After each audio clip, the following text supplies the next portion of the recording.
Sì, partita maschia, partita tosta, difficilissima da battere questa squadra in casa.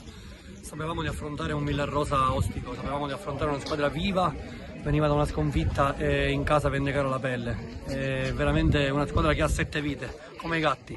Devo dire che sul 2-0 avevo detto ai miei ragazzi di non abbassare la tensione, di non abbassare la concentrazione perché era l'insidia dietro l'angolo. Così è stato, siamo andati sul primo tempo, a fine primo tempo sul 2-2.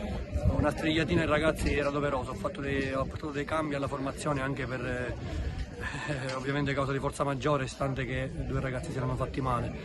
Ho reimpostato un attimino la formazione, siamo riusciti ad andare sopra i 3 gol. Purtroppo cali di concentrazione, non me li spiego diversamente, o forse perché sulle ali dell'entusiasmo quando si è sul 5-2 si crede di essere fortissimi, invincibili, invece poi ancora una volta il Villarosa ha rimontato ben 2 gol e si è portato sul 5-4 quando alla fine ha preso pure una traversa per poter fare il 5-5, quindi veramente complimenti ai miei ragazzi, ma anche complimentissimi al Villarosa che ha veramente venduto caro la pelle, complimenti. Beh, se dovessi guardare la classifica in questo momento ci sarebbe da essere euforici, entusiasti, veramente super orgogliosi di questo gruppo.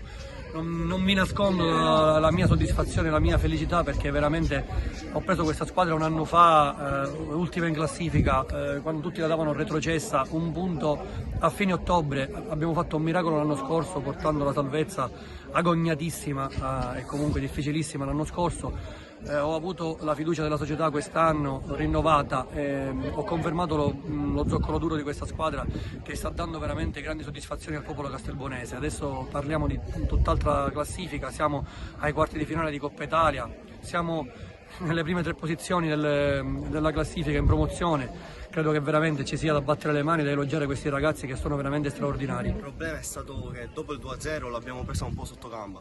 Pensavamo di fare il terzo e il quarto, cioè mi ci metto in primis io, come penso tutti i miei compagni, perché li abbiamo sottovalutati. Poi abbiamo visto che hanno pareggiato la partita, quindi siamo entrati dallo spogliatoio sul pareggio, quindi il mister ci ha dato una svegliata e poi la partita è andata come è andata. Però loro complimenti perché hanno lottato fino all'ultimo, ci hanno fatto sudare e abbiamo rischiato anche di pareggiarlo, però è stata una bella battaglia. Allora, gli obiettivi di squadra penso che ormai si siano capiti, la squadra c'è, siamo una famiglia, lottiamo tutte le partite, sono finali per noi, puntiamo sia ai playoff che alla Coppa, a vincere la Coppa. Stringiamo i denti e dove possiamo arrivare andiamo. A livello personale spero di vincere il campionato e il prossimo anno magari esordire una Serie D.